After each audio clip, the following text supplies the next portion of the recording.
I'd like to just start off with a couple of questions I'd like to ask you. Maybe before that, we'll start off with a little bit of a little story. This is a story of a speaker that went to an event, and as his chauffeur was driving him there, the chauffeur turned around and said to the speaker, "You know something? I've seen you do your presentation 100 times. I think I can do it just as well as you." Okay, so the speaker said, "Really? Fine, we'll switch places." So the chauffeur sat in the back, the speaker drove him to the event. The chauffeur got up, gave the presentation, and it was spectacular. It was so good, he got a standing ovation at the end. And just as he was about to leave the podium, somebody in the audience raised their hand with a very difficult technical question. And without batting an eyelash,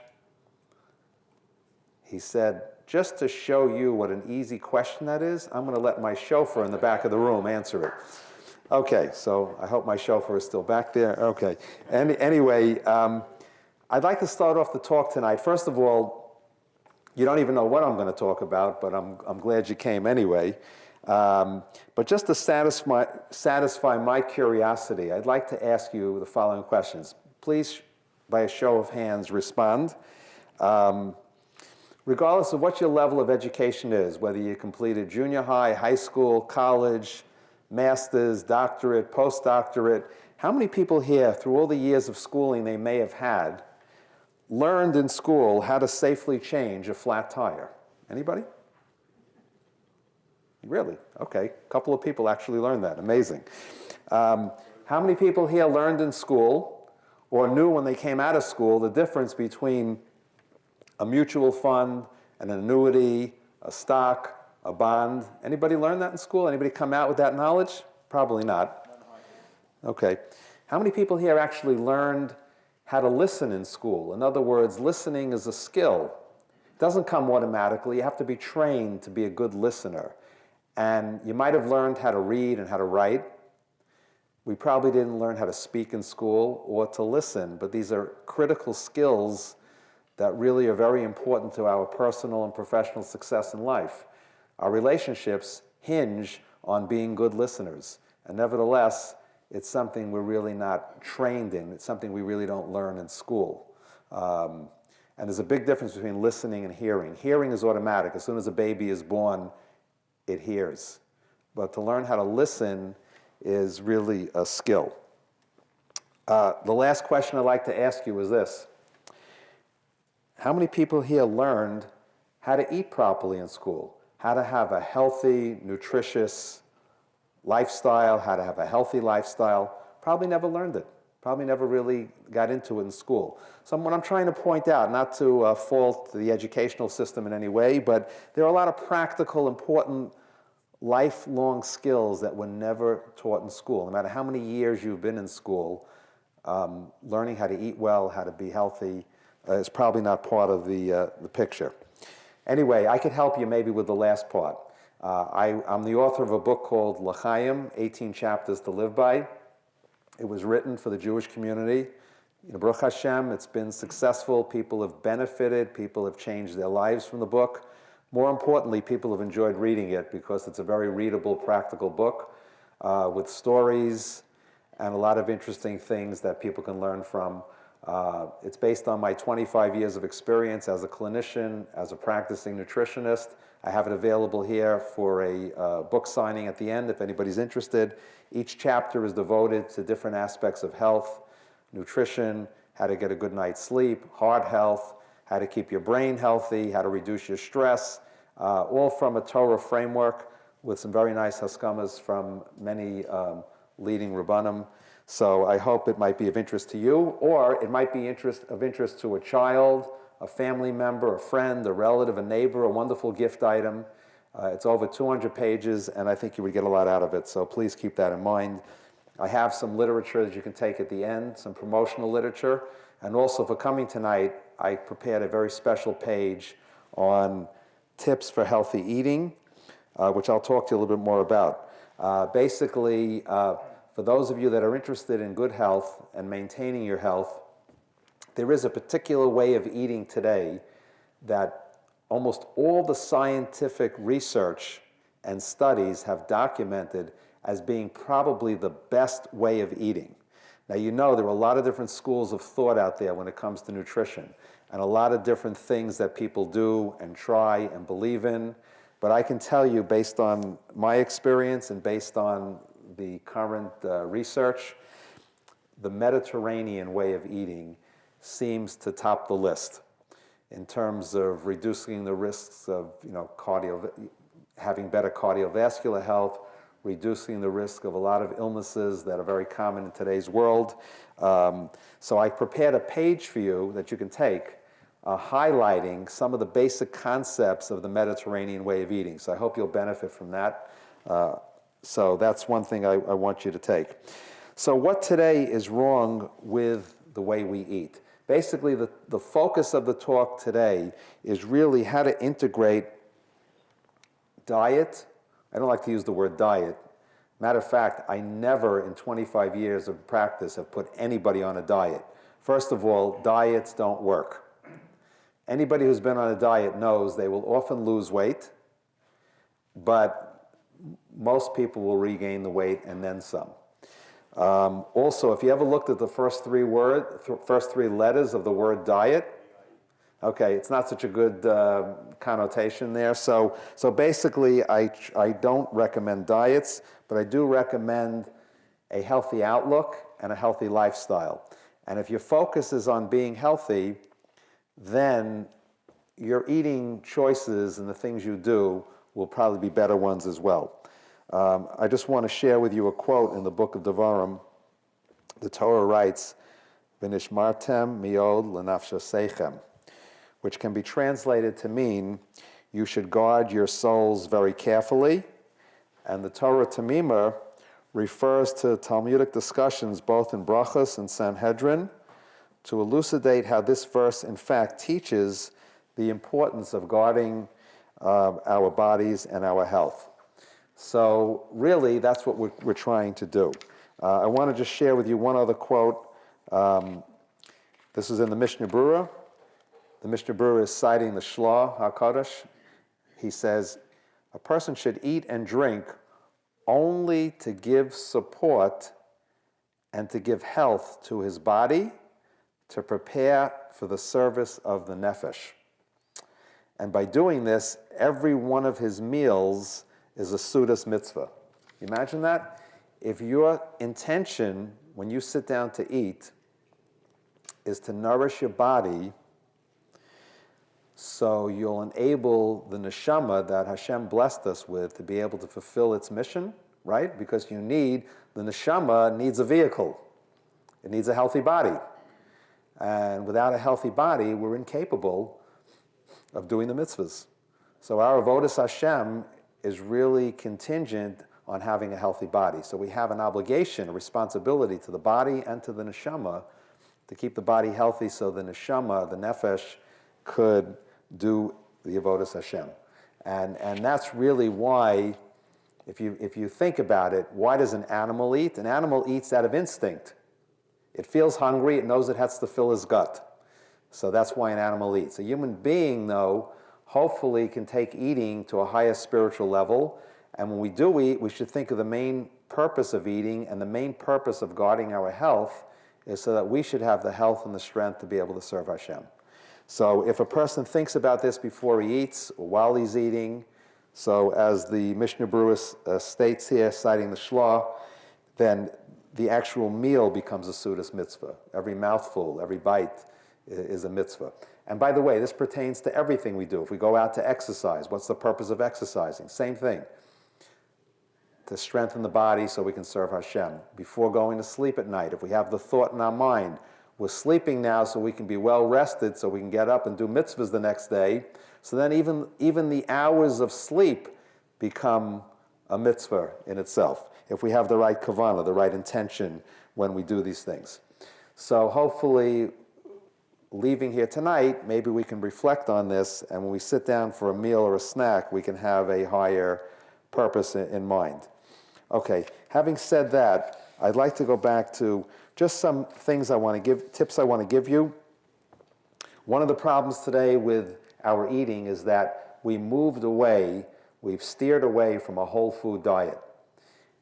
All of the cultures in the world, if we look back to traditional eating of any culture, it was always based on a whole food diet.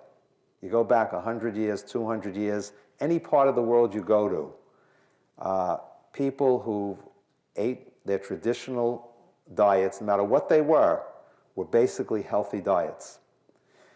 There are tribes in Africa today that still eat exclusively red meat.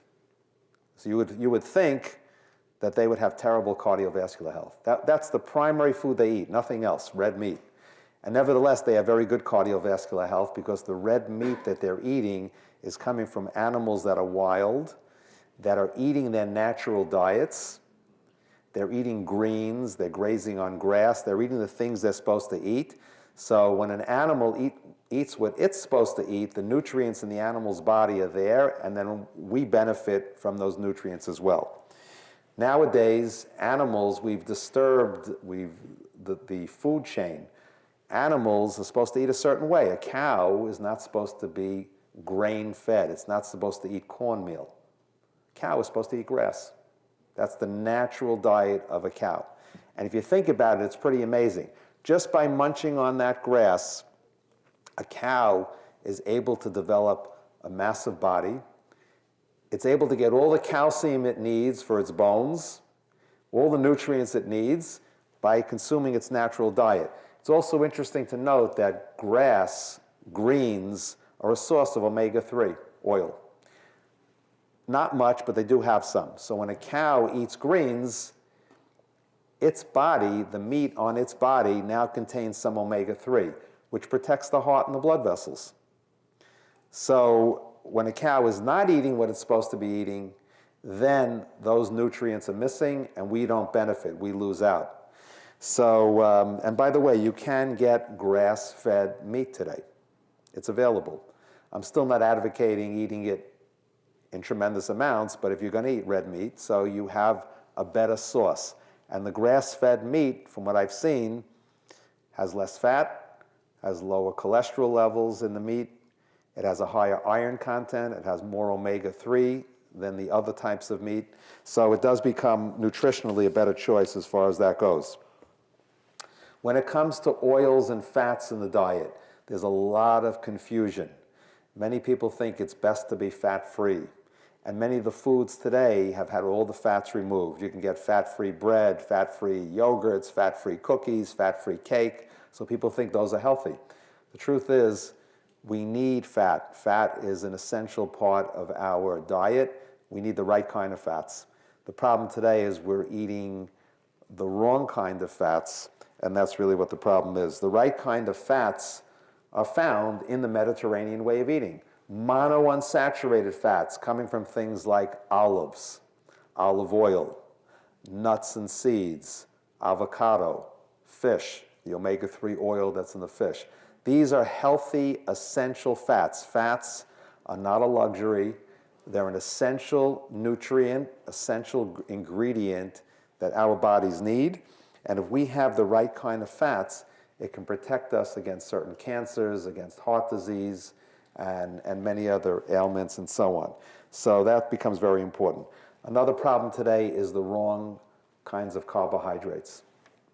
Processed carbohydrates, processed starches, with a lot of the essential nutrients taken out. And also too much sugar, too much salt, too much protein. Another thing I'd like to mention is that I'm looking at a book now called It All Starts With Food. In that book, they mention something very interesting. Use your imagination for a second. Imagine you're going down a steep hill in your car, or on a bicycle, or a motorcycle, whatever you want to envision. And all of a sudden, you need to apply the brakes, and they're not working. No brakes. Kind of a scary feeling. Some people in the audience may have had that experience. It's a very scary feeling. Well, I'll tell you something what's happened with our foods today. There are no brakes. The food manufacturers have removed the brakes that prevent us from overeating foods. Let me give you an example. Most people here can easily eat their favorite box of cookies, am I right? Not too hard. If you like the cookies you're eating, you could sit down, polish off 5, 10, 15 cookies, no problem. A big bag of potato chips, no problem. Pretzels, no problem. And the list goes on and on and on. The manufacturers have taken the breaks out of those foods. Once they remove the breaks, meaning the fiber and the other nutrients in those foods that normally fill us, we can't stop and we can't satiate ourselves. For example, we could eat a lot of cookies, but you can't sit down and easily eat 6 or 7 or 8 apples.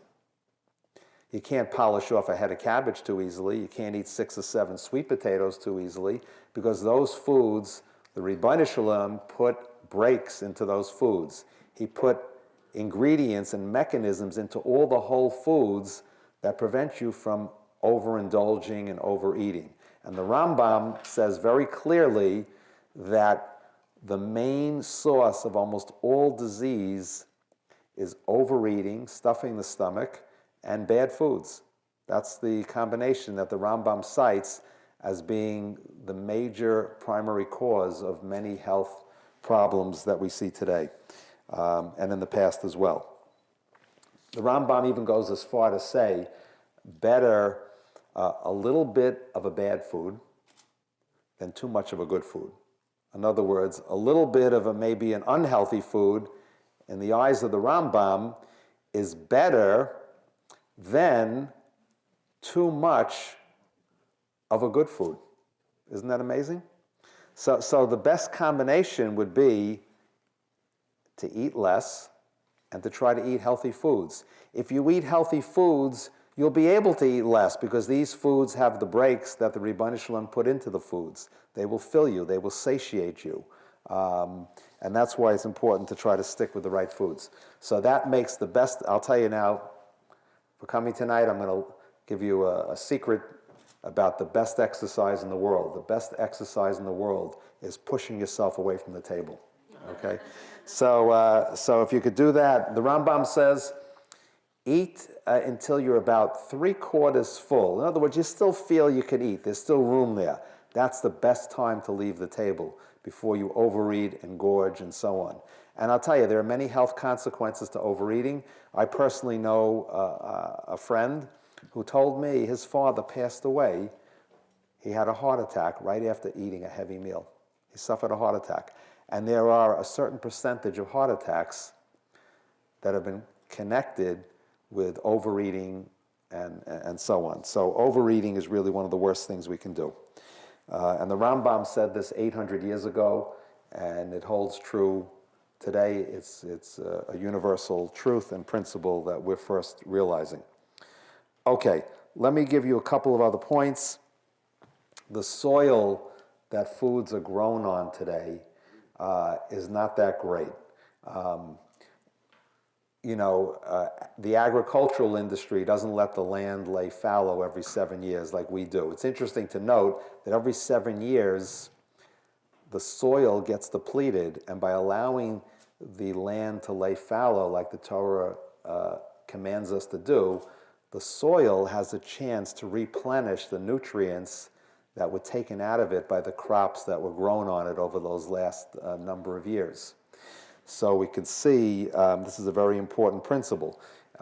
What they do in modern agriculture today, obviously they don't stop, but they just replenish the soil with artificial chemicals or fertilizers or things to try to get things to keep growing. So we don't have the best soil and things like that. And then, of course, there's handling and transportation of foods. Do you know that when a head of spinach gets pulled out of the ground, somewheres in the Midwest, one day after that head of spinach is pulled out of the ground, it loses 50% of its vitamin C content.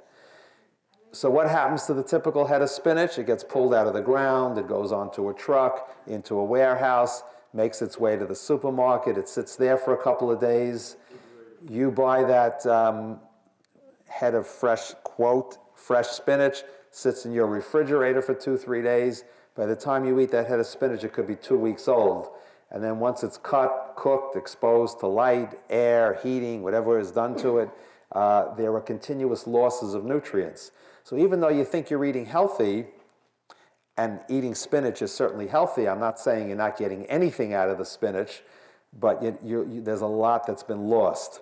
100 years ago, when your great-grandparents grew a head of spinach organically in the backyard and pulled it out, it was on the table that night. They didn't have refrigeration, on the table that night, and you got the maximum nutritional value out of it.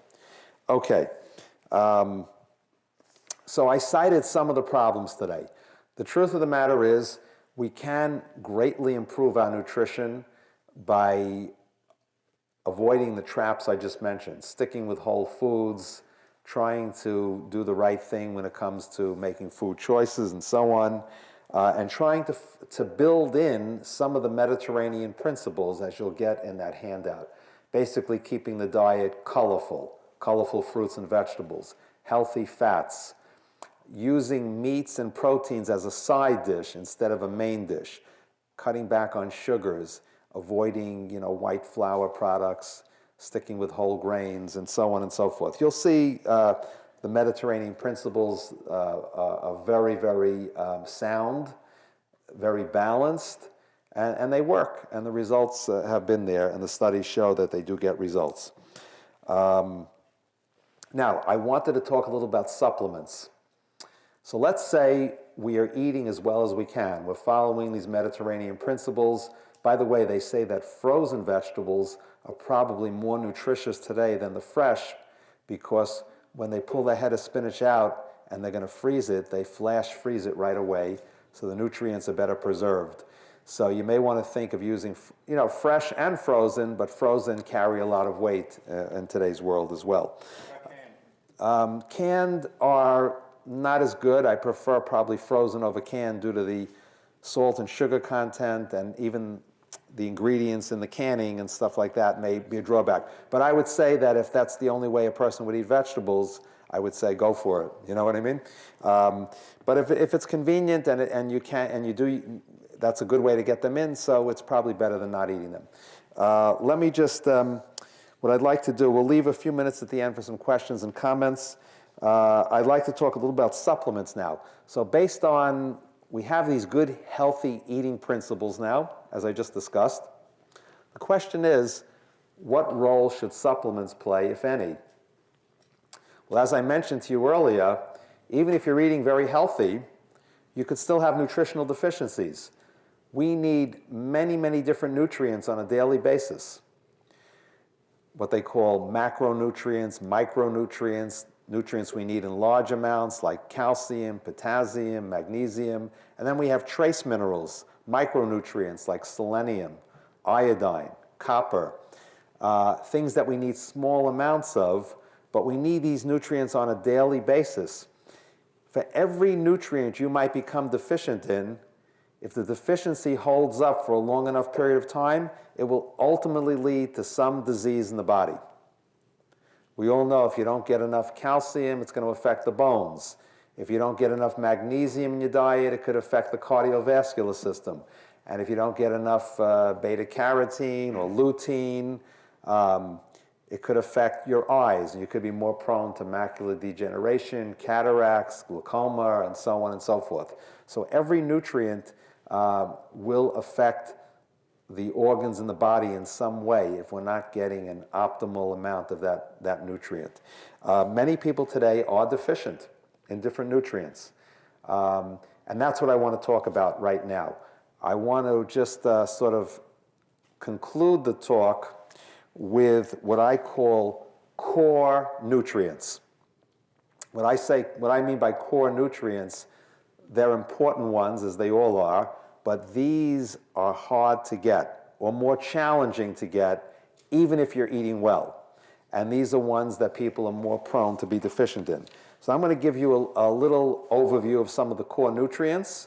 It's not necessarily an exhaustive list, and it's just general information. There could be many things that people could be deficient in, but in my practice and based on my research, the number one that stands out way on the top of the list, vitamin D, as in David.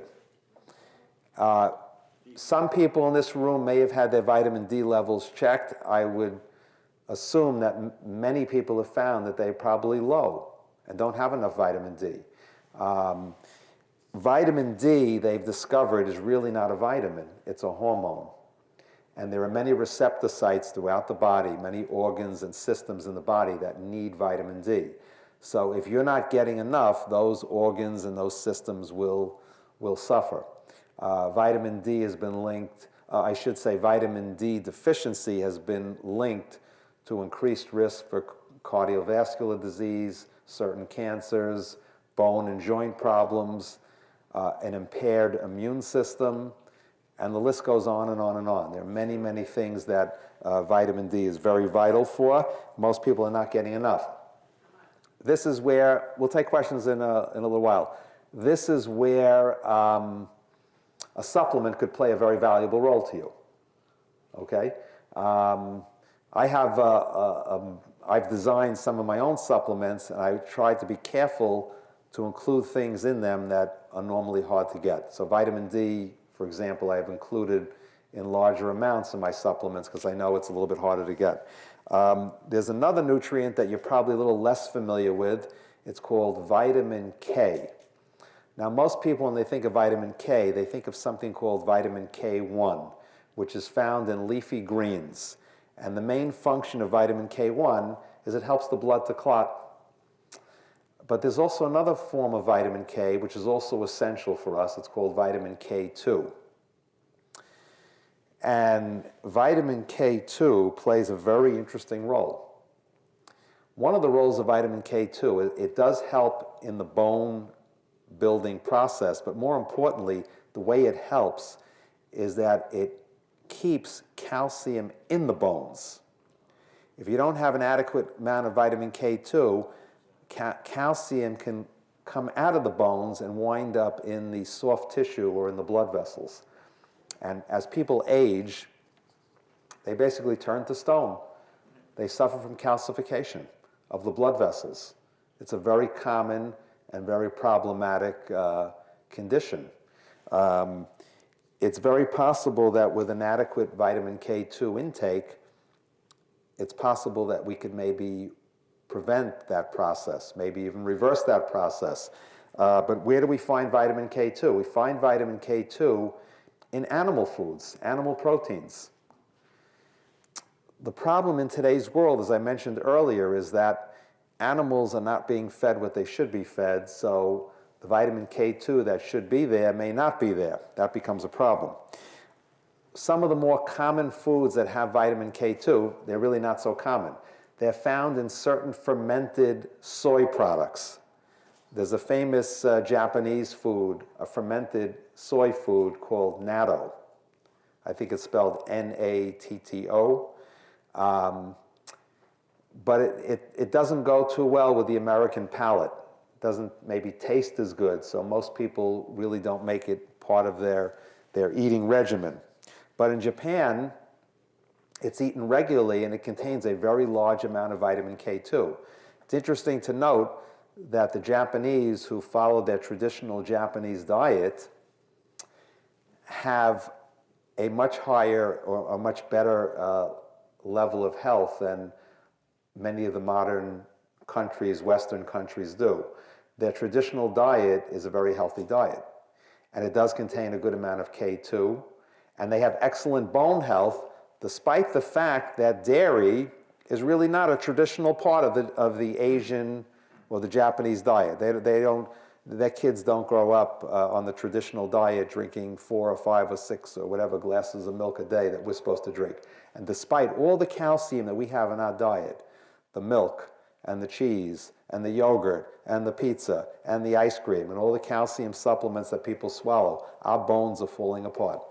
Many people have osteopenia, which is a precursor to osteoporosis, and so on and so forth. And nevertheless, in Japan, things like heart disease, cancer of the prostate, breast cancer, and bone problems really don't exist for those Japanese that maintain their traditional way of eating. When the Japanese come to this country and they adopt a Western diet, a Western lifestyle, they get the same exact diseases and at the same ages as we tend to get them. So we could see something very interesting happening there. There are certain cheeses, believe it or not, that are cultured in a certain way that they can contain some vitamin K2. One of them that I've heard of recently is something called Gouda cheese. I heard also that Brie cheeses may contain vitamin K2, and somebody told me recently that Edam cheese is another cheese that may contain it, but I saw some sources for Gouda. It may have to be researched a little bit more, but other than the fermented the fermented Japanese foods, natto, miso may have a little bit. That's another fermented Japanese food product. Tempeh is another fermented Japanese soy food product that may contain a little bit. And then it's possible that some of the grass-fed animals may contain some vitamin K2. And then there are supplements that people can take that contain vitamin K2. It's something that I included in all my supplements because I felt, based on my research, that people were somewhat deficient in it. We are not eating fermented foods like we used to eat. People used to make sauerkraut. The sauerkraut we get today is not made the same way.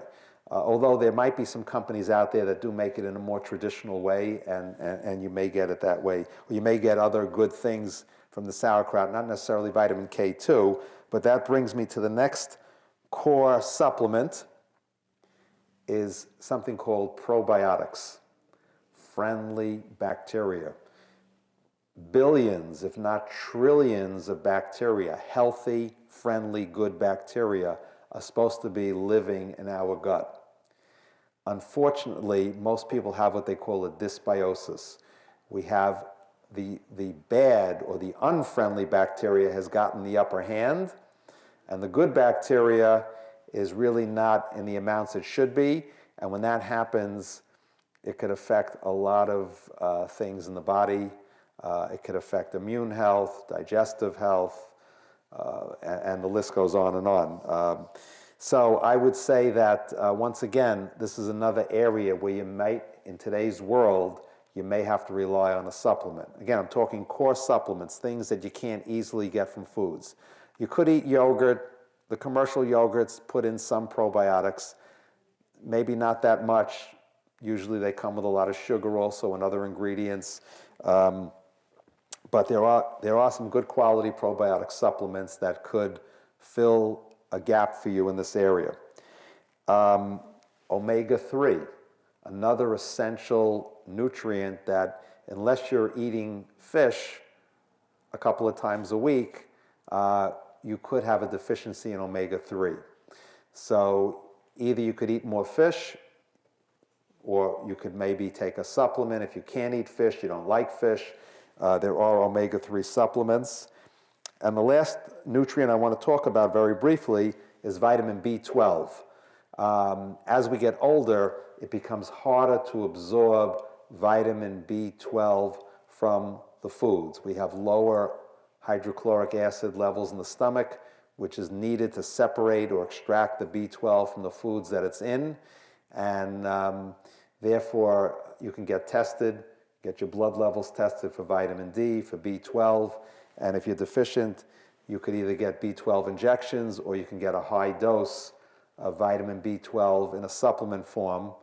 You know, your doctor could maybe advise you on the amount, but if the dose is high enough, over time it could bring your blood levels up of B12. If your B12 is deficient, if you're low on B12, it could affect your cognition, it could affect your memory, it could affect your cardiovascular health, you know, many implications to a low B12 level. I even heard it said once that a severe deficiency in B12 could create symptoms that look like Alzheimer's. And it might be nothing more than a B12 deficiency, but maybe it wasn't checked. So that's why these levels should be checked. Don't assume that you went to the doctor and they did blood work that everything was checked. Many times B12 or vitamin D levels are not checked. So you have to ask your doctor to please check those. Okay, so I would say, just to wind up the talk and maybe take some questions or comments, You have the Mediterranean principles for good eating, and you have the core supplements that I just mentioned that would hopefully make your nutritional program more comprehensive. I do have some information on the table there. We'll take questions first. At the end, you're welcome to take some of the handouts I have, and you could look at some of the supplements. I also have the book there. And let's open up to maybe some questions. Before I do that, I just want to just briefly announce for those that are watching, for anybody that may want to contact me with a question or a comment, they can reach me at 718-544-4036. The email address is R as in Robert, M as in Michael, Shields, SHIELDS, 62 at verizon.net. Okay, let me, yeah. The minimum requirement levels for K2 and for D3. Okay, so for vitamin K2, I think the RDA, the recommended daily amount, I believe is about 80 to 100 micrograms, which is not a lot, not a lot. I have a multivitamin supplement called Vitae Shield, which it's been available for about 8 years. I've changed the formula 3 times in the last 8 years to try to keep up with the latest research. I currently have 60 micrograms of vitamin K2. Also, I want to let you know there's different forms of vitamin K2. There's something called MK4 and MK7. MK7 is the natural form, and it stays in the blood for a longer period of time than the MK4. So that's the one I used in the supplement that I formulated. But so you're not looking for a lot, but the recommended daily amount is about 80 micrograms. Okay, and vitamin D, right now the recommended daily amount, the RDA as they call it, is 400 international units, which most experts believe is way below what it should be. I can't really advise you on what would be an optimal range for you because everybody's different, but if you get your blood levels checked, your doctor may be able to advise a program to get your D levels up if they're low, and then you have to think of a maintenance dose. I would say that 800 to 1,000 IUs of vitamin D might be a better range to be in. Some people may require more than that. It all depends on how well you absorb it and how it might look on your blood tests. In the one-a-day that I have, I do have 1,000 international units of vitamin D3. Keep in mind the D3 is better absorbed than the D2. So that's what you're looking for in a supplement, D3. And I want to just mention one other thing. I've seen some research, which I want to continue to research, that taking a lot of vitamin D without having the K2 could be a problem also because they all work together. See, a lot of times we just focus in on single nutrients when there's always a synergistic effect with nutrients and, working together, and sometimes you can create an imbalance or create more of a problem by loading up on one and not recognizing how they're dependent on others. So things like calcium, magnesium, D3, and K2 all work together to build bone and to keep calcium where it should be. That's why I created a bone formula that contains all of those nutrients to try to make it more comprehensive and give it more of a synergistic effect. Okay, someone who didn't have a question or a comment yet? Anybody else? Yeah, go ahead. Is K1 or K2 potassium, or it's not? No. Potassium is what we call a macro mineral. It's a mineral that the body requires in very large amounts. As a matter of fact, the body requires the largest amount of mineral in the body is really potassium. The requirement is something like 3,500 milligrams a day, whereas calcium is only about 1,000 milligrams a day. So we need a lot more potassium than calcium even. But it's a very important mineral as well for cardiovascular health and blood pressure regulation and so on. Okay, again, you got to put things in perspective.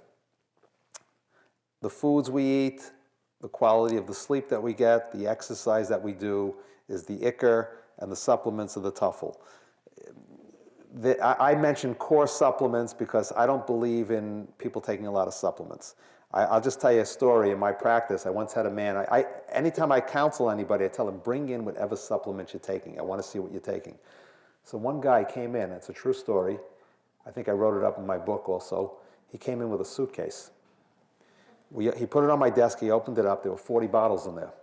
So the first question I had for him is, how long does it take you to swallow those pills? He said, I spend 20 minutes a day. Imagine 20 minutes sitting down every day and swallowing pills. And then it piqued my curiosity. I had to see what he was taking. So I looked at every bottle. And I'll just tell you one thing. He was taking a green tea supplement. You know, the green tea leaf ground up into a powder in a capsule. So he had a green tea supplement. He was taking a garlic supplement. He was taking fish oil supplement. He was taking ginkgo biloba. His doctor also had him on aspirin. Now, does anybody know what those things all have in common? Blood thinners, right.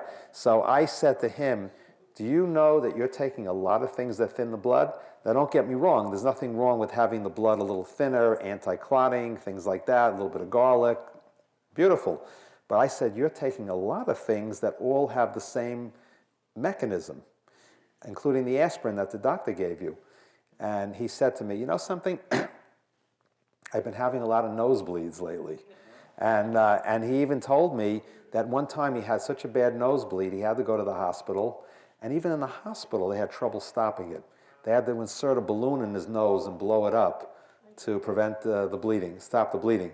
So I said to him, well, that's, you're overdoing it. I would cut back on these blood thinners. I would let your doctor know what you're taking, and I would even get like a clotting, there's a blood clotting test you can get to see how quickly your blood clots and so on.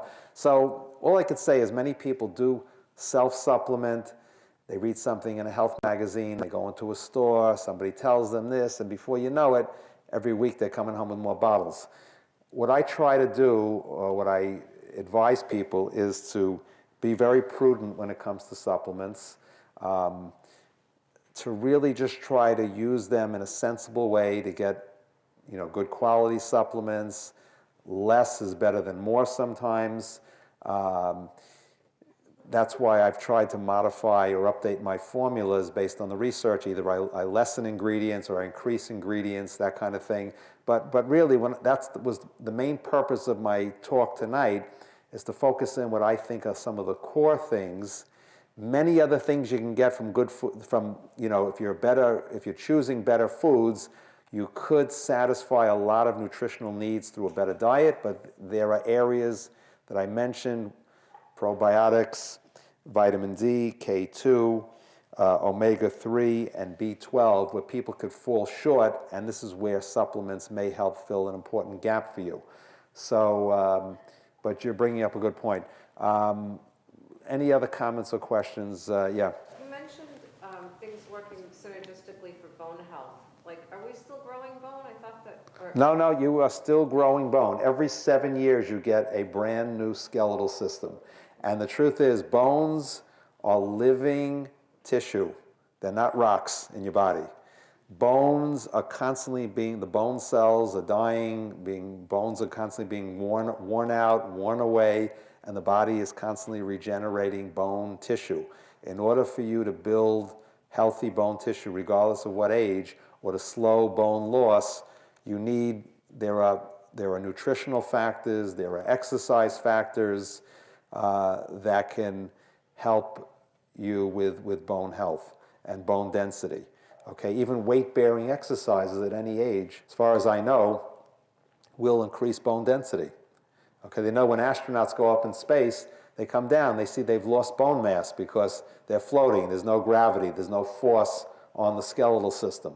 So we need a certain amount of force on the skeletal system to help build, for better bone density, and we need the right nutrients to help build healthy bone tissue, and that's where vitamin D, the K2, the magnesium, calcium, And then there are many trace minerals and protein and even vitamin C that all play a role in the complicated rebuilding of bone.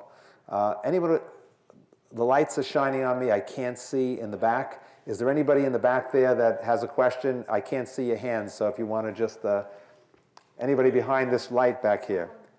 The vitamin B12, and what foods is that found in? Okay, it's in all the foods that most people eat every day unless you're vegetarian. It's in fish, chicken, meat, turkey, eggs. It's in dairy products.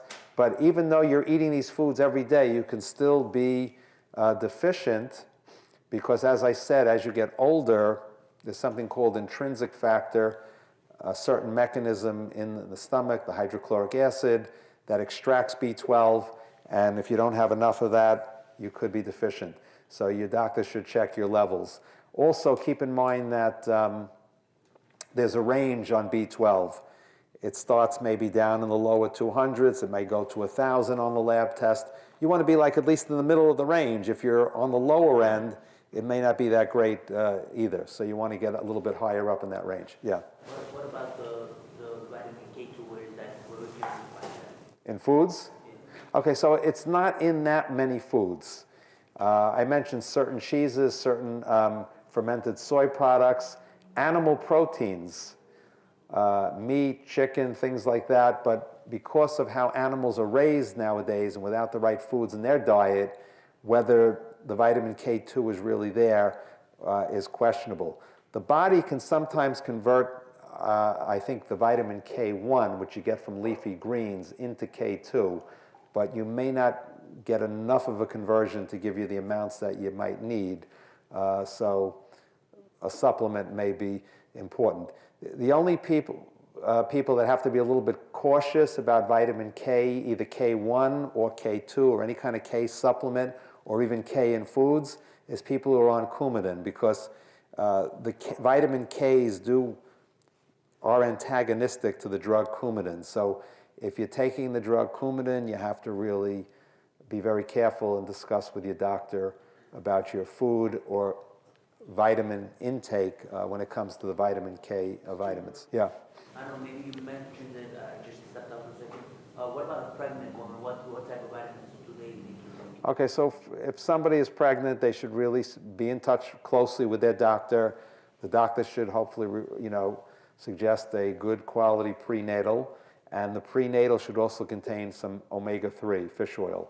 I think they might recommend the DHA, but you should look into that with your doctor, and it should be at least a good prenatal with some either fish oil as part of it or a separate omega-3 fish oil that would be appropriate for someone who's pregnant.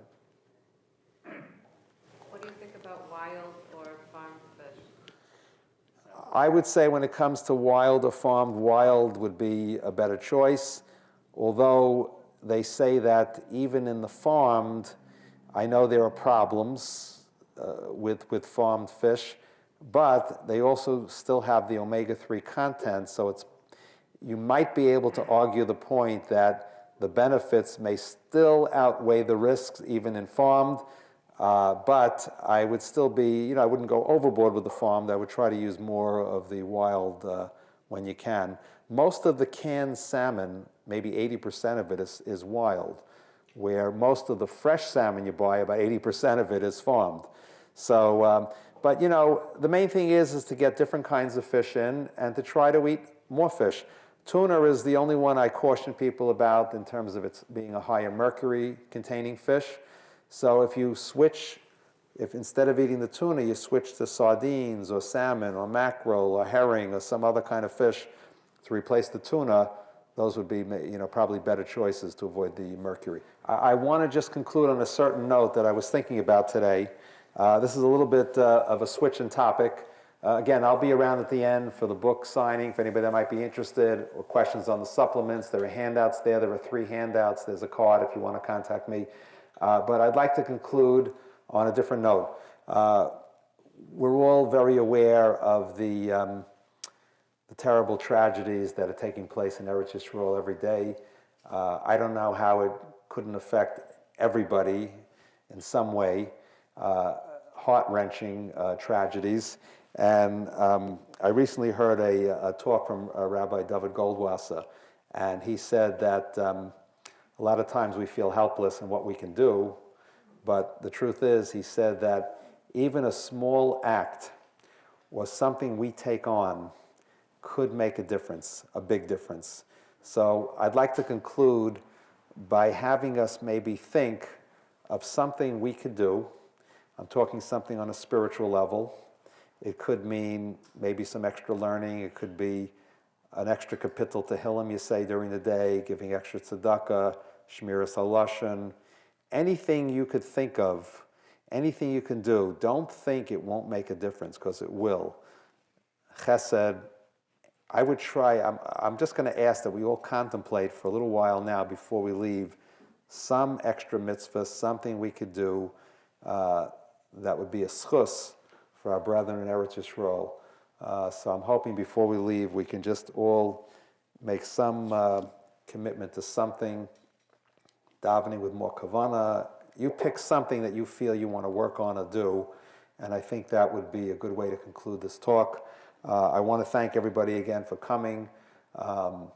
I'll be here. I'm going to go over to the table over there for anybody that wants to talk further or might be interested in the book or any of the other information that we have on the table. Okay, thank you again for coming out. All the best. Okay.